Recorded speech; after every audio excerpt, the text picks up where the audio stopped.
Olá, olá, desesperado! Eu sou o professor CG e eu estou aqui para, digamos assim, te ajudar um pouquinho com um raio-x da Unesp. Esses dias atrás eu fiz um raio-x da prova da primeira fase da Unicamp e ela aconteceu e obrigado, obrigado. Eu acertei tudo. Caiu a prova como eu imaginava que ia ser e hoje eu estou aqui embutido, cheio dessas confianças, cheio dessa pose que me segura, de pé, bonita, fabulosa, para poder falar um pouquinho do raio-x da prova da Unesp. Bom, primeiro, quem sou eu? Bom, meu nome é Carlos, eu sou conhecido como CG, sou professor há mais de 20 anos e há mais de 20 anos eu estou neste mundo para ajudar você a passar o seu vestibular. Eu sou um pesquisador profundo do histórico vestibular no Brasil, seja a Unesp, seja a Unicamp, seja a FUVEST, seja o Enem. E eu estou aqui para falar o que eu acho e quais são as estatísticas a respeito de como é a prova, como é a cara da pergunta da Unesp, né, que é o assunto de hoje, e especialmente da matéria que eu ministro. Eu sou professor de biologia e eu estou aqui para te ajudar com a prova da Unesp. Bom, quem já é meu aluno, quem já me conhece de outros carnavais e dos futuros, já deve conhecer aqui o meu canal, né? CGI Uma Câmera é um canal que está aqui para te ensinar coisas de biologia, coisas de química, coisas de física, coisas do mundo. E é claro, como eu sou um professor que prepara aluno para os vestibulares, é meio que inevitável eu pegar uma prova de vestibular e fazer uma análise sobre ela. E hoje a gente vai falar sobre a primeira fase da prova da Unesp. A primeira coisa que todo mundo precisa ser consciente a respeito da Unesp é que, historicamente, ela é um dos mais difíceis vestibulares do país. Tá? E da onde sai essa frase que choca e esfrega a cara da gente no asfalto? Eu vou te dizer, meus queridos. A prova da Unesp, eu considero ela como uma prova muito difícil por uma razão bem simples. Ela é desenhada de uma forma que não é condizente com as rotinas escolares. Como assim? Eu tenho certeza que se você foi um estudante do ensino médio, ou se você é um estudante do ensino médio, e você precisa fazer uma prova, sei lá, mensal, bimestral de uma matéria, você se depara sempre com uma situação confortável de saber quais são os assuntos que estarão nessa prova, e você meio que sabe como é que as perguntas aparecem. Tipo, tem professor que gosta de pôr texto e pedir interpretação. Tem professor que gosta de provas bem conceitualistas, do tipo, o que é isso? Defina isso. Como funciona aquilo? A Unesp não é assim. A Unesp não é assim e nunca foi assim. E isso é o que cria o desafio da prova da Unesp. É, Tem gente que sempre que me pede para dar uma opinião sobre a prova da Unesp, pergunta sobre, professor, ela é mais parecida com a FUVEST ou é mais parecida com o Enem? Eu sou capaz de dizer que ela é um meio do caminho das duas. Como assim? A prova da FUVEST é uma prova que ela é muito objetiva, né? Enunciados muito curtinhos e, tipo, segundo o texto, pá, alternativa. Vral, vral, vral, vral, vral. Enem já é enrolão. Enem é daquele leia o texto A, leia o texto B, cruze com a imagem do texto C e escolha a alternativa que faz a intertextualidade entre todos os temas. Caderno de prova do Enem é sempre 40 folhas. A Unesp não é nem tanto a céu, nem tanto ao inferno. Ela está no meio do caminho. E o que torna ela um modelo de prova diferente do que você está acostumado a ver com as suas provas escolares, com as suas provas rotineiras, é que ela é totalmente interdisciplinar. Você vai ler perguntas da prova da Unesp e, de cara, você vai falar: ah, isso é uma questão de história. Mas aí, quando você vai ver as alternativas, você vai ver que você vai precisar de algum conhecimento de geografia, algum conhecimento de arte, algum conhecimento de literatura, para dar conta de responder aquela questão que parece ser de geografia. Para mim aqui, que sou um cara que navega nos mares da ciência da natureza, você bate o olho numa questão de biologia, você sabe que aquela questão é de biologia. Mas quando você vai lendo as alternativas, quando você vai ver o contexto onde ela está colocada, você vai ver que você vai precisar de um pouco de química para resolver. Você vai talvez precisar de um pouco de física para resolver. Então a questão não é óbvia. E esse tipo de coisa, um estudante normal do ensino médio, seja público ou seja privado do ensino particular, ele não está acostumado a passar por esse tipo de avaliação. Tá? Ainda que agora, né, com o retorno da tentativa dessa vida normal pós-pandemia, a prova da Unesp passou por modificações assim bem significativas. Por exemplo, a prova da Unesp, que antes tinha uma etapa de questões só dissertativas, né, tipo, para você elaborar a resposta por escrito, agora não, ela está só navegando com questões multidisciplinares e de múltipla escolha. Isso, digamos assim, faz com que a galera acredite que ela ficou mais fácil. Eu não acho. Definitivamente não acho. Tá? E muita gente não entende muito bem como funciona a prova da Unesp. Bom, a prova da Unesp é uma prova em duas etapas, né? Duas fases. A primeira, quem está assistindo esse vídeo aqui ainda em 2022, a prova é agora no feriado de 15 de novembro, e esta prova, ela tem lá 90 questões e uma redação, né? Vai ter lá, provona, tá, bonita. Múltipla escolha, alternativa de A a E. Beleza. Você passa nessa primeira fase. Aí você fala assim, tá, lá em dezembro vai ter a segunda fase. Show de bola. A primeira fase não serviu de mais nada? Serve.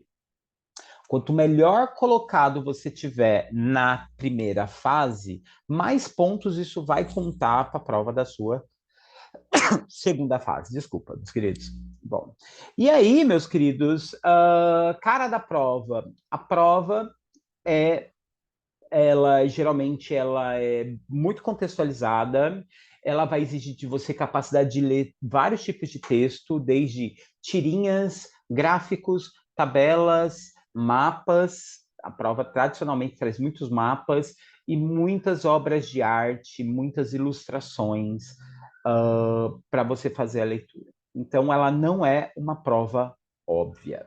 Tá? E como ela passou por mudanças muito recentes, né? Tipo, agora, do ano passado, ano retrasado para cá, ela teve essa mudança de como é a forma como ela cobra os assuntos, mudou também algumas exigências da prova. Tipo, tradicionalmente o assunto meio ambiente era assim, metade da prova era questão sobre meio ambiente, a outra metade, sei lá, era corpo humano. Hoje em dia ela não é assim mais. Tá? Então, ela está indo por outros caminhos. A vantagem é que a instituição que continua elaborando a prova é a mesma, é a VUNESP, né? E a VUNESP, ela tem algumas tradições que ela mantém. Por exemplo, a VUNESP é uma instituição muito importante na elaboração de vários concursos do país.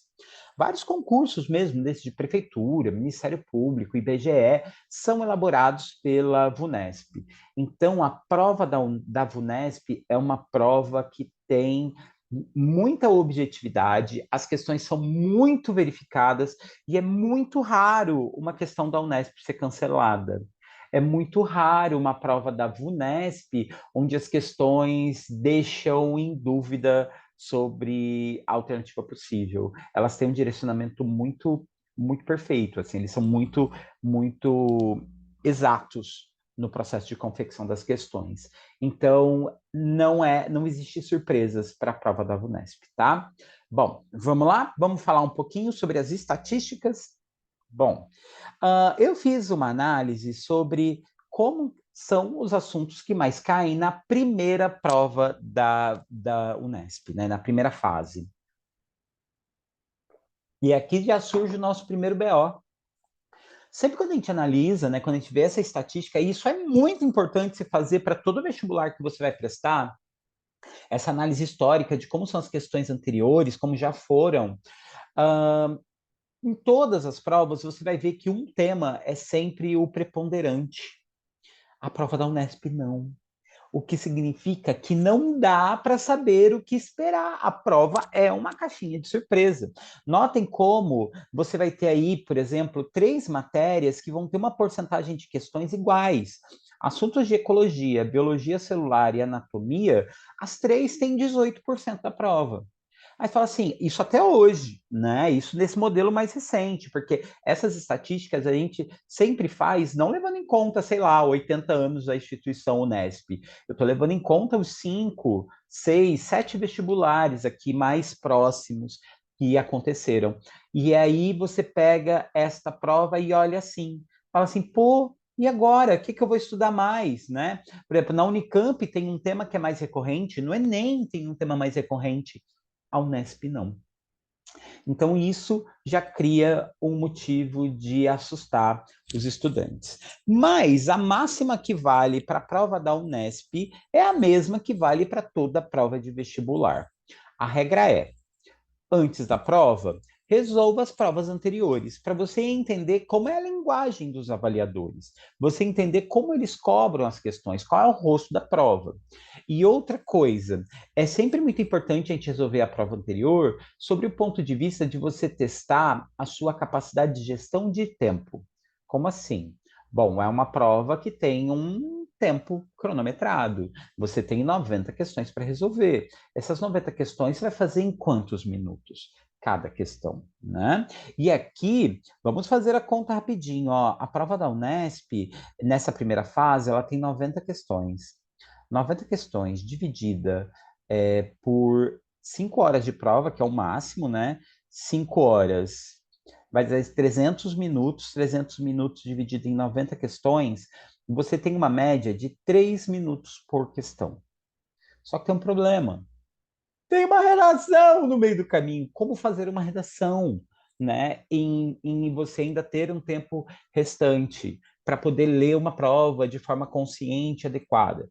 Então, a minha sugestão para todo mundo que faz a prova da Unesp. Primeiramente, faz a porcaria da redação. Terminou a redação? Tá, show de bola. Aí você se dedica à prova. Por onde você começa? Começa a prova linearmente?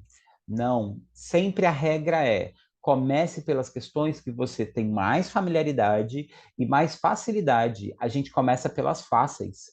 Tudo que é diferente disso vai fazer você perder tempo. Então, meu amor, questão rápida, você vai gastar talvez 1 minuto para resolver. Vai gastar aí, sei lá, meio minuto para resolver. E aí sobra tempo para as difíceis. E elas ficam para o final. E se der tudo errado, aí você chuta as que você acha difícil. Mas sempre a resolução é: para passar, passa quem pula. Para passar, passa quem pula. Tá? E é isso. Essa é a dica mais importante da prova. Tá? Bom, vamos agora para ver como é que é essa prova, né? Eu selecionei questões da prova que aconteceu no ano passado, né, 2021, e algumas questões também da prova de 2020, já que eu estou levando em conta aqui os parâmetros mais recentes, né, para a gente poder ter uma noção de como é as questões, como é o discurso das questões.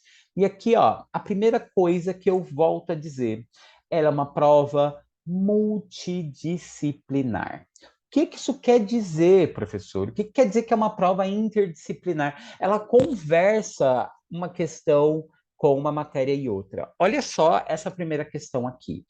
Tudo tirado dessas provas aí de 2 anos atrás, no máximo, tá, galera? Ó, primeiro, de cara, a gente percebe que ela é um cartoon, né? É uma tirinha, né?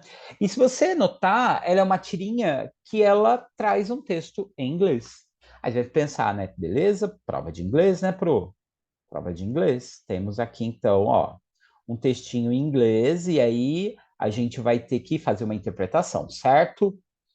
Pois então, ele está trazendo aqui uma questão com um texto em inglês para você avaliar sobre o recurso expressivo, ou seja, ele está falando sobre figuras de linguagem. que é um tema que você não estuda quando você estuda inglês. Você estuda isso quando você estuda português, quando você está falando de interpretação de texto, quando você está falando sobre literatura, né? E aí você vai ter uma questão que vai cobrar uma temática típica de questões de português, só que isso está em inglês. Tá? E não achem estranho, por exemplo, aparecer, aliás, a prova de inglês da Unesp, ela é considerada uma das mais difíceis, por uma razão, porque ela pode trazer uma questão de biologia, onde a questão está inteira escrita em inglês. Ela pode trazer uma questão de geografia, onde toda ela está escrita em inglês. Então, assim, não é um inglês onde eles vão cobrar só gramática, só interpretação de texto, vai cobrar outras histórias também. Aqui do lado, eu coloquei uma outra questão também dessas últimas provas. Primeira coisa que eu queria chamar a atenção para vocês: a Unesp é uma das poucas provas de vestibular onde a prova é colorida. Então, as imagens elas são mais fáceis de serem interpretadas e tudo mais. Aqui é uma questão de geografia, ela vai estar falando de uma questão climática, de uma questão a respeito de calor, de faixas da Terra, onde você vai ter aí a forma como o clima se distribui, as manifestações de clima e tudo mais, só que ela está usando para poder resolver essa questão conceitos vindos da física, os conceitos de transferência de calor, conceito de convecção, por exemplo, e condução. Ou seja, ela não é uma questão só de geografia. E aqui vale a pena a gente ressaltar aquela máxima do vestibular da Unesp. A prova da Unesp, ela não está querendo achar um aluno que seja o as da matemática, o aluno incrível em história, o aluno incrível em filosofia. Ele quer um aluno que seja bom em todas as matérias. Então, que forma melhor de você achar um aluno que seja bom em todas as matérias do que um aluno que consegue cruzar os conhecimentos que adquiriu em todas as matérias? E isso faz com que a questão se torne mais difícil. Tá? Então, as questões da prova, elas nunca são secas dentro de uma única temática. E quando elas são dentro da própria matéria, ela conversa, às vezes, com várias áreas dentro da do própria disciplina, do próprio componente curricular. Tá? Aqui eu trago a nossa primeira questão para resolver, tá? É uma questão que caiu da primeira fase de 2021 e ela traz aqui de saída um gráfico e aqui eu já quero que vocês notem o seguinte. Ele é um gráfico que tem várias linhas e cada linha é representada por uma equação, tá? Então, sim, é uma questão de biologia que está cruzando com a álgebra, está cruzando com matemática. E aí ele fala o seguinte, ó, uh, o gráfico mostra o crescimento de uma população de micro-organismos em relação à resistência do meio. Esse gráfico ele é conhecido como gráfico de potencial biótico. Tá? Dentro da biologia, a gente diz que quando a gente analisa uma população em relação às coisas que tem no meio ambiente para manter essa população viva, a gente sempre vai lidar com um gráfico que vai estar assim, ó. Enfim, um gráfico que vai ter a expectativa do que seria o ideal. Tipo, se essa população tivesse tudo para viver bem e tudo ficasse certo, tipo, não tem predador, tem muita comida, a chance de reprodução é grande, o gráfico ele faria essa curva, né? Como a gente pode ver, né, ele é um gráfico que tem sempre aparência exponencial, né? Ele tem sempre um expoente. Porém, a gente sabe que isso é expectativa, isso não é realidade, né? A realidade não é bem assim. E aí, meus amores, a gente vai lidar com gráfico que vai ter um crescimento bem menor. Essa é a realidade, tá? Isso é o real. E essa diferença entre uma coisa e a outra é o que a gente chama de a resistência que o meio oferece, né? É tudo que o meio torna de difícil para que isso não aconteça e só dê conta de acontecer isso, tá? E ele fala assim, ó, que o fator de resistência ambiental é essa linha aqui, tá? Que é o que ele chama aqui de o número de indivíduos que tem essa população é 320, ó. Tá aqui, ó, o número de indivíduos, passagem do tempo. E aqui está um pouquinho acima de 300. E aqui ele fala, ó, a linha verdinha é 320. Então, esse valor aqui é 320. E ele diz o seguinte, que o x, né, o x da equação é o tempo, né? Aqui é o número de pessoas, que é o y, e ele fala o seguinte, a população de micro-organismos que atingiu a carga biótica máxima no ambiente, isso aconteceu em quanto tempo? Bom, seria no ponto de cruzamento, né? Aqui, que é a população real, que quanto que ela aguentou, né, viver nesse ambiente. Então, basicamente, o que que eu faço? Como é o cruzamento de duas linhas, eu igualo as duas equações. Então, aqui, ó, uma equação é y igual a 320, a outra equação é y igual a 31x mais 10. Igualam, como y aqui vale 320, eu vou colocar aqui, né? 320. 31x mais 10. Esse 10 está mais, passa para o outro lado do menos. Então, 320 menos 10 vai dar 310. E aí, meus queridos, como 31 tá, vezes ele vai passar dividindo, 31 e o 310, um dividido pelo outro, vai dar exatamente 10. 10 o quê? 10 horas, né? Que é a medida aqui. Então, a alternativa correta vai ser 310. Notem que o que foi mais importante nessa questão? Foi o meu conhecimento em biologia? Não. Foi o meu conhecimento em matemática. Eu tinha que saber como eu faço para interpretar um gráfico e, mais do que isso, entender como essas duas variáveis se interagem.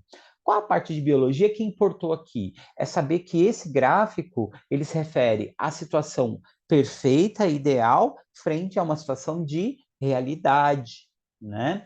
E aí você conseguir interpretar esses itens, e essa parte você tem que deduzir. Então, assim, ó, você tem um gráfico que mostra o crescimento de uma população em relação à resistência ao meio, seu potencial biótico e a carga biótica máxima desse ambiente.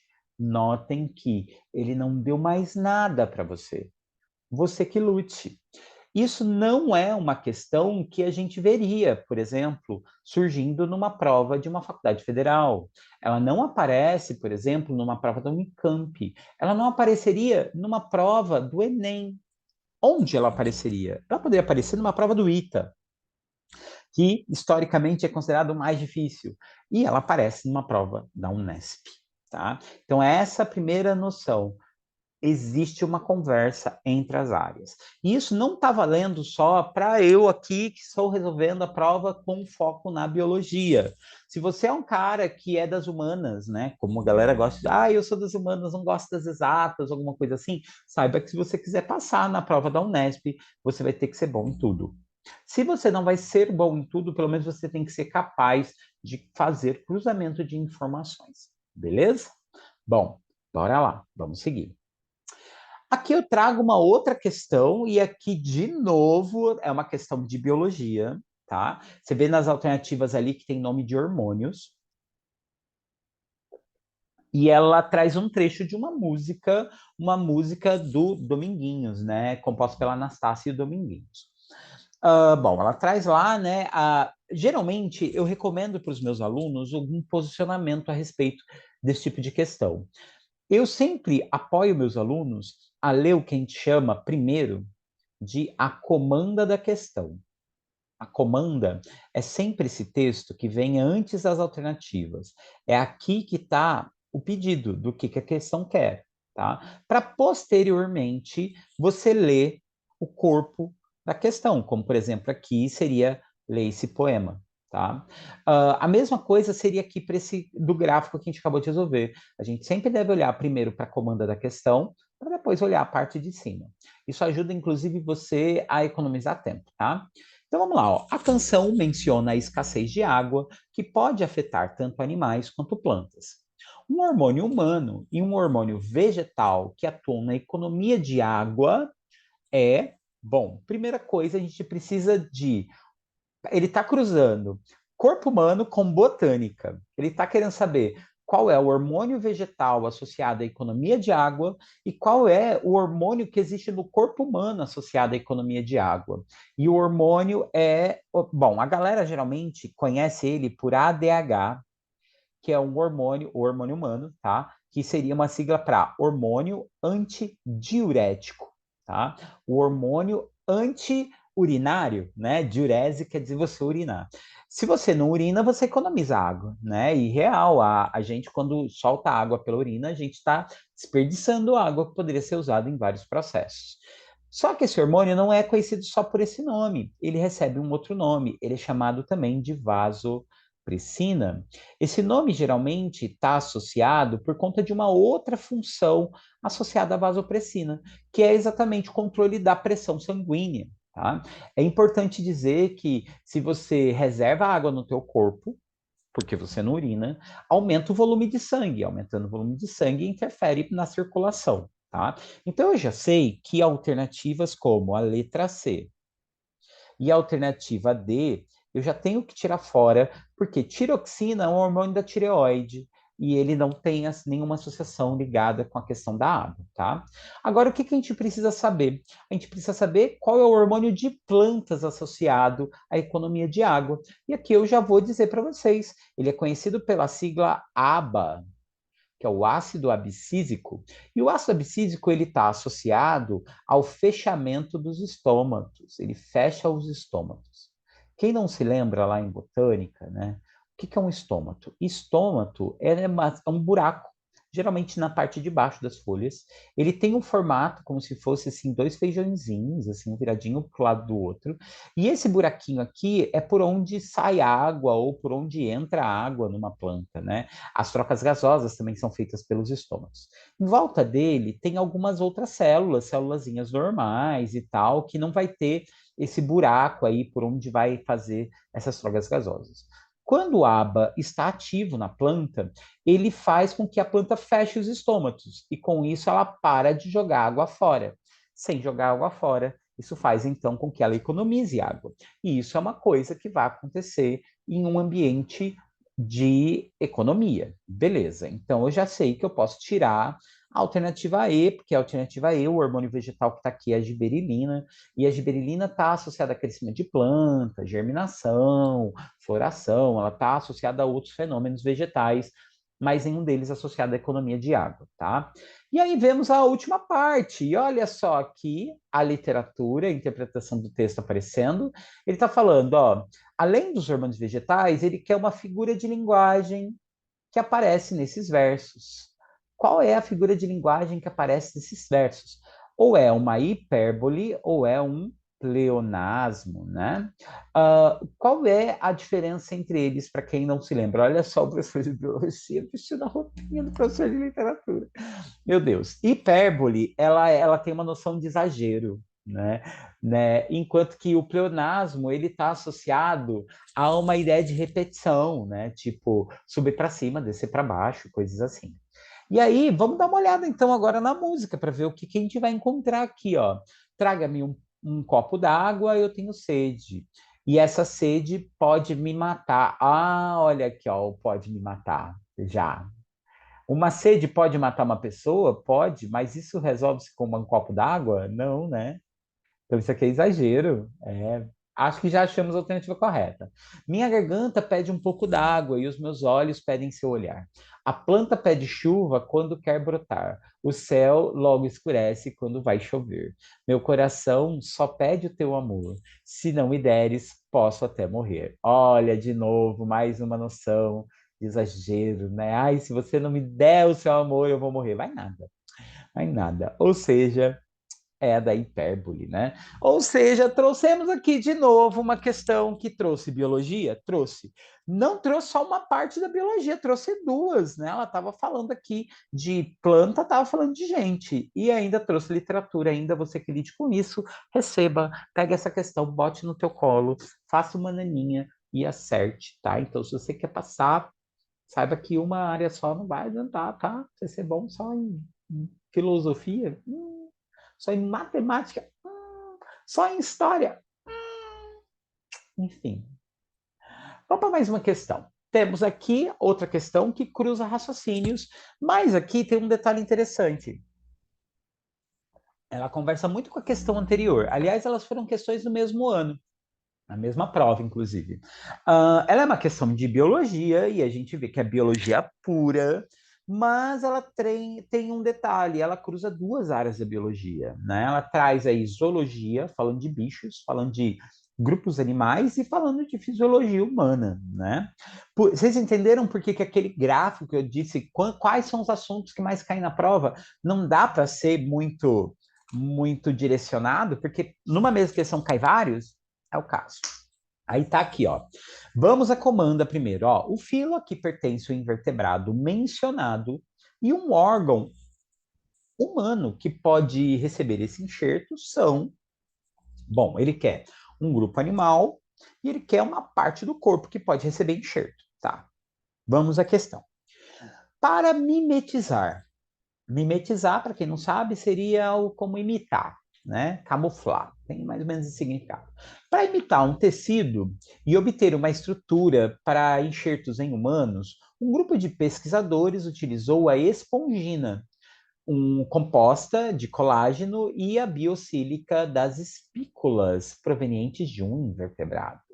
Ah, a pergunta que é: qual é o animal que vai ter espículas e qual animal vai ter espongina? Bom, essa é uma substância típica daqueles animais que a gente conhece como esponjas, as esponjas do mar, né? Os animais mais primitivos da escala, na escala zoológica, né? Então, eu já sei aqui, ó, quinidário, que são os animais da família das águas-vivas, está fora, tá? Tá fora aqui, tá fora aqui, tá fora aqui. Tá.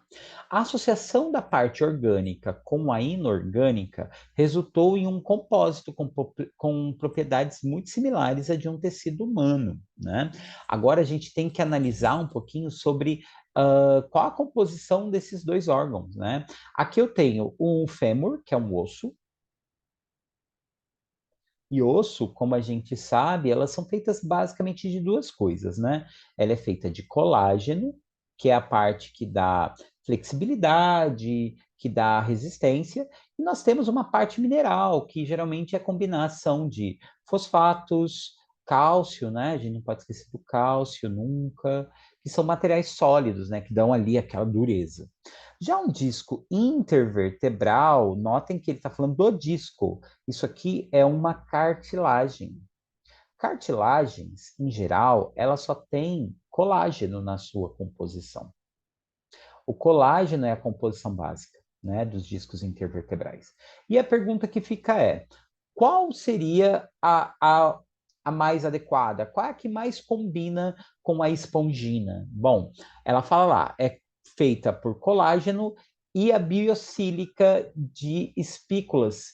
Biosílica é um material mineral, né? Então, a que mais se assemelha não é o disco intervertebral, é o fêmur. E aí temos a alternativa correta. Notem que, no mesmo tempo, ela exigiu você saber detalhes sobre os reinos, o reino animal e todos os filos que ele apresenta, e apresentar um conhecimento sobre a composição química de ossos e de discos intervertebrais, cartilagens, beleza? E isso já cria uma dificuldade gigantesca para resolver um exercício desse, beleza? Bom, isso aqui é o NESP. Isso é uma prova cruzando informações. Vamos para mais uma. E essa mais uma aqui, meus amores, ela eu considerei uma das questões mais difíceis desse ano, né, da prova de 2021. E olha que coisa. Na prova que garantia vaga para 2022, veio uma questão muito parecida. Como assim? Bom, deixa eu explicar aqui do que se trata este assunto. Ela está falando de uma tecnologia de tentar fabricar uma folha artificial. Uma folha de quê? De planta, tá? Uma planta que faça fotossíntese, tá? E aí, o que, que ele vai estar contando esse texto aí vai falar sobre isso. Vamos a comando, ó. Comparando os processos de fotossíntese natural com o executado por essas folhas artificiais, constata-se que ambos, o que, que as duas fazem em comum? E aí a gente vai ver que no texto ele vai entregar para você que essas tais folhas funcionam meio como uma pilha, né? Como um esquema de eletroquímica. E aqui, mano, ela vai exigir de você o conhecimento de bioquímica, de saber como que é a química da fotossíntese, que existe a fase do claro, a fase do escuro lá, que é o ciclo de Calvin, e como é que aquilo chega a levar à produção de glicose. E, obviamente, o que acontece com essa folha artificial. Então, vamos lá. As folhas artificiais estão entre as tecnologias mais promissoras para um mundo mais limpo, pois podem tanto capturar o gás carbônico na atmosfera quanto transformá-lo em combustíveis limpos, além de gerar energia sobre outras formas. Beleza. Essas folhas biomiméticas, olha aqui, né? Mimetismo de novo, né? As folhas que imitam, né, as folhas biológicas, convertem o dióxido de carbono em combustível e decompõem água em oxigênio e hidrogênio. Tudo isso usando energia solar. Os dois processos ocorrem simultaneamente, mas um de cada lado de uma célula fotovoltaica. O oxigênio é produzido do lado positivo e o combustível é produzido do lado negativo. Tá. Bom, vamos lá.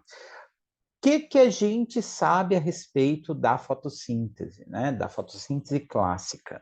A fotossíntese clássica, você pega a molécula da água e quebra ela. E dessa quebra gera-se oxigênio. Aqui nós estamos falando também da produção de oxigênio, tá? E ela também é uma decomposição a partir da água, né? Ele fala lá, decompõe a água em oxigênio e hidrogênio. Bom, na fotossíntese, o hidrogênio ele vai ser necessário para fazer a segunda parte. Ou seja, as duas etapas não acontecem simultaneamente. Você precisa que aconteça uma coisa antes para liberar hidrogênio para acontecer a etapa do escuro. Esse hidrogênio na etapa do escuro possibilita a montagem, né, do combustível, que no caso é a glicose, e esse combustível vai ser feito através da união do hidrogênio com gás carbônico e tudo mais. Aqui ele está falando que os dois processos acontecem simultaneamente. Então, a produção de combustível, no caso da glicose, acontece, né, na parte no polo negativo. E aí, o que nós temos para dizer sobre o processo? Tem os mesmos produtos e os mesmos reagentes? Ele não especifica que o produto final é glicose, ele fala que é um combustível. Então, a letra D está fora. Letra D, cadê? Né? Letra D está fora. Dependem da clorofila, o artificial não precisa de clorofila, ele não fala em nenhum momento de clorofila. São processos exotérmicos. Exotérmico é que libera calor, em nenhum momento ele fala sobre a questão de liberação de calor, apesar da gente saber que quebras de moléculas liberam calor. Tá? Mas também vamos ter montagem de moléculas, então não tem como saber. E aqui a gente ficaria entre duas alternativas. Funcionam como pilhas eletroquímicas e envolvem transferência de elétrons. É importante falar que pilhas eletroquímicas elas têm uma exigência, que é a necessidade de metais para haver a passagem de elétrons de um lado para o outro. Se a gente pega uma pilha comum, ela vai ter que ter metais como o zinco, como o cobre, o lítio, cádmio, enfim, ela vai precisar de metais. Enquanto que aqui ele não fala disso, ele não fala em nenhum momento que tem metais na composição. O que faz, então, com que a gente só possa pensar numa coisa: os dois eventos apresentam transferência de elétrons. Porque assim, conduz eletricidade, né? Produzindo elétrons. E aqui, na fotossíntese, você tem a passagem de elétrons da fase do claro para a fase do escuro, para que torne possível o evento acontecer. De novo, foi como eu disse, foi uma questão que brigava com a química e eu, pessoalmente, considero uma questão mais difícil do que as outras. E quer saber? No ano seguinte caiu uma questão super parecida, só que ela estava mais associada com o assunto oxirredução. Tá? Então ele pegava lá respiração celular aeróbica, respiração anaeróbica, fotossíntese e pedia assim, qual delas tem um agente redutor tal, qual delas ocorre oxidação, que é um cruzamento de informação muito pesada. Tem possibilidade disso acontecer na prova esse ano de novo?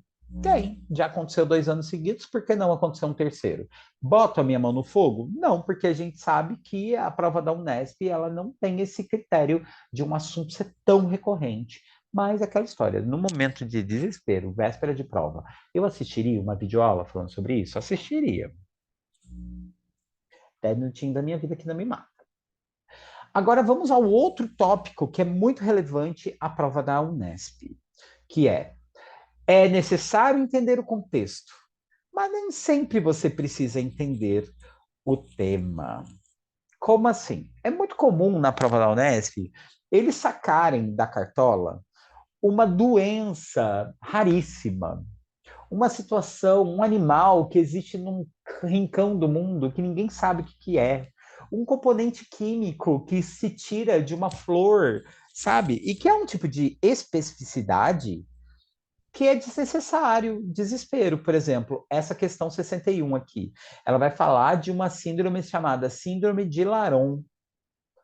Vou perguntar para os meus alunos, eles estudam a síndrome de Laron na escola? Não, nunca dei. Nem na faculdade eu tive aula sobre a síndrome de Laron. Tá, eu não sou referência, eu já sou uma bicha velha kakura aqui, que eu tive aula há muitos anos atrás, eu sou formado, eu sou professor há 20 anos, então dá para ter uma noção, né? Há quantos anos. E, aliás, eu fiz o Nesp. Ah, eu fiz o Nesp. Enfim. E uma coisa eu digo, não é necessário você saber previamente o que é a síndrome de Laron para você entender a doença. E é aí que entra a parte que importa. Vamos então agora à comanda. A comanda diz, comanda está aqui, ó, embaixo, ó. A mutação responsável pela síndrome de Laron compromete. Então, ele está perguntando o que, que faz a tal mutação que gera a síndrome de Laron. Então vamos lá.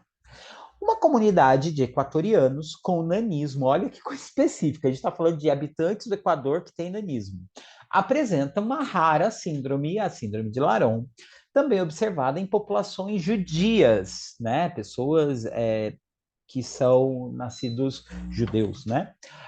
Do Mediterrâneo, da região do Mar Mediterrâneo. Pessoas com essa síndrome carregam uma mutação no gene que determina a produção de uma proteína que compõe o receptor do hormônio de crescimento. O hormônio circula no sangue da pessoa, mas o organismo não reage a ele, o que impede o desenvolvimento pleno dos seus corpos. O que, que ele está dizendo? Bom, ela é uma questão que ela tem uma pegada de genética, ela vai falar de biologia molecular.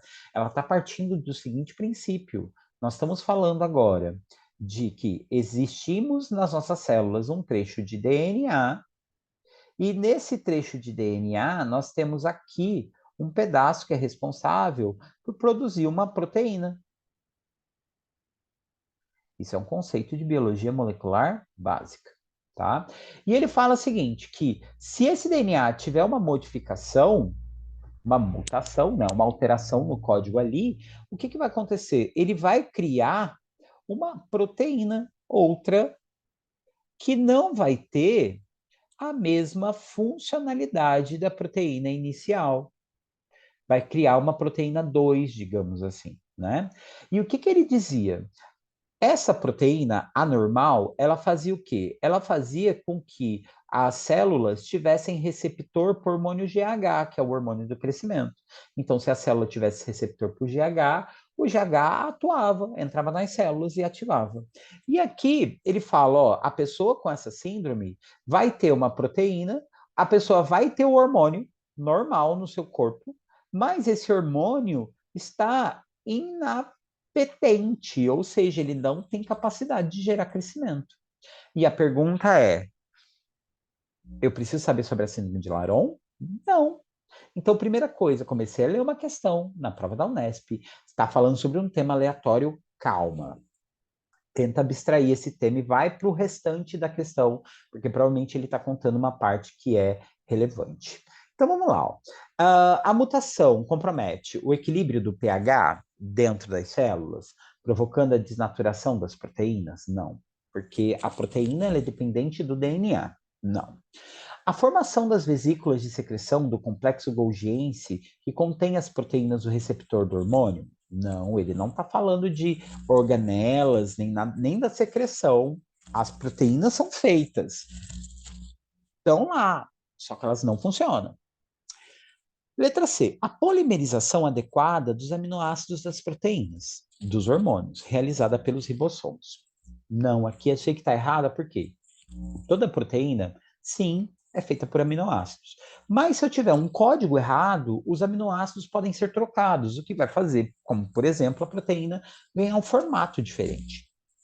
A transcrição do RNA mensageiro, responsável pela informação da produção de proteínas do receptor. Não. O erro ele fala, mutação é sempre no DNA, né? RNA é um material transitório, né? Ele só tem o papel de o DNA está no núcleo, o ribossomo que faz a proteína está no citoplasma, o RNA mensageiro, por exemplo, ele é só um rascunho desse DNA que vai chegar até o ribossomo para com a cópia, né, do código genético. Então ele não tem nenhum papel.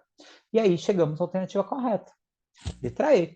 A conformação estrutural da proteína do receptor presente na membrana citoplasmática da membrana plasmática da célula, ou seja, a mutação compromete o formato da proteína, interfere na capacidade dela se encaixar perfeitamente no hormônio e garantir que o hormônio funcione. Essa foi a única questão com essa cara? É uma questão mais complexa? Sim, mas temos mais, tá? Trouxe aqui outra. Essa aqui é uma questão de base de genética, genética clássica, genética mendeliana, tá? E ela vai falar sobre a polidactilia. Polidactilia, eles até colocaram ali um raio-x, né? Que é as pessoas que têm mais dedos na mão, né? Na mão ou nos pés. Isso é uma anomalia genética. Nos livros de genética, nas apostilas de cursinho, aparecem com uma certa frequência exercícios falando sobre a polidactilia.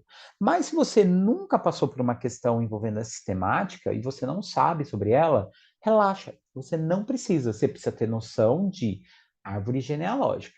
E isso a gente vai fazer aqui agora. Bom, vamos lá. Vamos primeiro à questão, né? A comando, ó. Ele quer saber aqui, ó, comando, última frase aqui. Qual é o tipo de herança genética? E aqui ele fala, ó, ela é autossômica ou é ligada ao sexo. E ela pode ser dominante ou recessiva, tá? Qual a diferença entre herança genética autossômica e ligada ao sexo? Bom, o nome já está entregando. Herança genética ligada ao sexo é quando ela tem uma predisposição a aparecer ou num sexo ou no outro, ou seja, ser mais comum em homens do que em mulheres ou vice-versa. Quando uma doença ela é de cunho autossômico, ela não tem essa restrição, então ela dá de forma igual em homens e mulheres. Tá? E ela ser dominante ou ela ser recessiva, aí tem a ver com aquela questão do gene azão, azinho, e assim sucessivamente. E a gente vai ver isso agora. E aí, a questão é, lá em cima ele fala assim, ó, a figura apresenta a radiografia da mão de uma menina portadora de polidactilia, tá? Então tá falando que é uma menina, tá? Na família dessa menina, seu pai e seus avós paternos são portadores da mesma característica. Então aqui eu já tenho a primeira dica. É uma menina que tem a doença e os pais dela têm, o pai tem, ou seja, não tem uma restrição com relação ao sexo. Então eu já sei que a alternativa C e a D estão fora, tá? Bom, e ele fala assim, mas não a sua tia e o seu tio, o único irmão do seu pai. Então, primeira coisa é, a gente tem condições de montar uma árvore genealógica dessa família. Por exemplo, o pai, né? Homens em árvore genealógica são sempre representados por quadradinhos, né? E ele falou que esse homem é portador, tá? Então, o pai da menina tá aqui, né? Esse é o pai, ele tem. Ele é casado com uma mãe, que ainda não falamos nada a respeito dela, e ela teve essa filha e essa menina, que também tem, né? A menina do enunciado, tá? E ele falou que este pai e os seus avós paternos têm a característica, mas não sua tia e o seu tio. Então, esse cara, esse pai, tem um irmão e uma irmã, e nenhum dos dois tem. Nenhum dos dois tem. tá? O pai dela tem, mas os dois tios dela não tem, tá? Então, a tia e o tio. Mas os avós, aqui em cima, os dois são portadores. Os dois são portadores. Beleza. Tá. A mãe e o único irmão dessa menina não apresentam essa característica. Então, a mãe não tem, realmente confirmamos que a mãe, então, aqui não tem. E a menina tem um irmão, né? Eu não sabia. Vamos lá, vamos fazer aqui, então, o irmãozinho. Vai, filho. Fica aí. Isso. Vamos apagar aqui, então, a menininha para a gente poder pôr aí os dois, né? A menina, ela é então, a menina aqui é portadora da característica genética, mas o irmão dela, não. Beleza. Isso tudo a gente tirou daquele enunciado ali de um parágrafo, montamos a árvore. Agora a gente tem que saber qual a possibilidade de que nasça um terceiro filho, e ele tem que ser do sexo masculino, e ele tem a polidactilia. Então, primeira coisa, a gente precisa descobrir se esse gene é dominante ou é recessivo. Tá. Sempre que a gente precisa entender se uma doença é dominante ou recessiva, a gente parte do seguinte princípio. Se a doença for, como não é a maioria da árvore que tem a doença, a gente vai partir assim, ai, todo mundo deve ser azinho, né? Bota azinho aqui, azinho aqui, então esse pai também azinho aqui, né? Essa criança azinho, azinho aqui. E todo mundo que é saudável seria azão traço, azão traço, azão traço, azão traço, azão traço. Fez essa montagem, você vai bater o olho e falar assim, ué, é possível? Por quê? Cada pai passa uma letra para o seu filho, né? E aqui o que aconteceria? Se o pai e a mãe são portadores da doença e eles, se a doença fosse recessiva, como surgiria o azão? O azão seria do homem da padaria? Então, qual é a conclusão? Essa doença não é causada por um gene recessivo, ela é causada por um gene dominante. Então, aqui, ó, a gente já pode trocar ali, ó. Professor, mas você vai apagar? Vou, lindamente, ó. Isso aqui, ó, não é possível. Então, a gente vai inverter. A doença passa a ser causada por um gene dominante e os indivíduos saudáveis são os portadores do gene recessivo. Então, aqui, ó, a tia, azinhazinho, o tio, azinhazinho, a mãe, azinhazinho, aqui, azinhazinho, esse eu não sei, né? E aqui, todo mundo que tem a doença, azão traço, azão traço, azão traço e azão traço.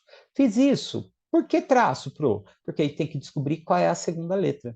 E aí, o que a gente pode dizer? Se você recebe uma letra do seu pai e da sua mãe, essa tia, esse tio, tem que ter recebido um azinho do pai e outro da mãe. Então, esse avô aqui e essa avó, eles são portadores da característica heterozigota, né? E aí, o que acontece com esse pai? Bom, pensa comigo. Se ele tem um filho que não tem a doença e que é um filho azinho, azinho, esse azinho tem vindo da mãe, beleza, mas esse outro azinho tem que ter vindo do pai. E a menina recebeu o azão do pai, mas deve ter recebido o azinho da mãe, né? Porque a mãe só tem azinhos. E a pergunta agora é sobre esse irmão aqui. Como ele será? Bom, primeira coisa, qual a chance da criança ser portadora da doença? Então, eu tenho que fazer o cruzamento genético entre a característica desse pai e dessa mãe. Fazendo o cruzamento aqui, ó, azão do pai, azinho do pai, azinho da mãe, outro azinho da mãe. Junta linha com coluna, linha com coluna, linha com coluna, linha com coluna. A chance da criança nascer doente é 50%, metade. Só que ele quer que o filho seja do sexo biológico masculino. E aí, para filhos, é 50% masculino e 50% feminino. Então, o que, que você tem? Eu quero que nasça portador da característica genética e de um sexo específico, 50% cada um. 1 vezes 1, 1. 2 vezes 2, 4. Isso aqui em porcentagem dá 25%, né? Metade de 50%. Então, achamos a resolução do exercício. Perceberam como é uma questão de biologia clássica. Mas se você não tem nenhum conhecimento sobre o que é a polidactilia, dá para resolver o exercício. Ela não tem esse grau de exigência, beleza? Bom, meus queridos, é isso. A nossa conversa fica por aqui. Esta é a primeira fase da Unesp. Eu teria aí milhares de outras questões para resolver com vocês, mas o que eu quero de verdade é que vocês tenham a noção de que a prova da Unesp não é impossível, mas sim, ela apresenta desafios para os quais não se mostra tão básico, tá?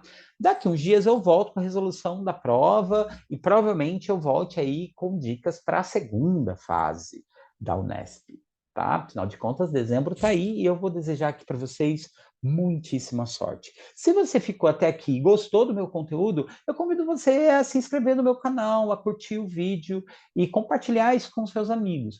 Eu sei que vestibular a gente não compartilha quando a gente tem um grande segredo, uma grande vantagem sobre os nossos colegas. Mas lembre-se que, nesse momento, você está competindo com você mesmo. Então, por favor, ajude a disseminar essa sementezinha boa de conhecimento aqui, tá? Eu fico por aqui. Eu sou CG, eu sou biólogo, eu sou botânico e estou aqui mais uma vez para te ajudar com o vestibular. E se você vai prestar o Enem, essa semana aí vai ter a prova de Ciência da Natureza, cola de nós, tem aí um monte de vídeo, uma playlist inteira de resolução de questões de Enem, dando dicas aí em física, química e biologia. E, por favor, continue assistindo meus vídeos. Um beijo, se cuidem, boa sorte e até. Valeu, tchau!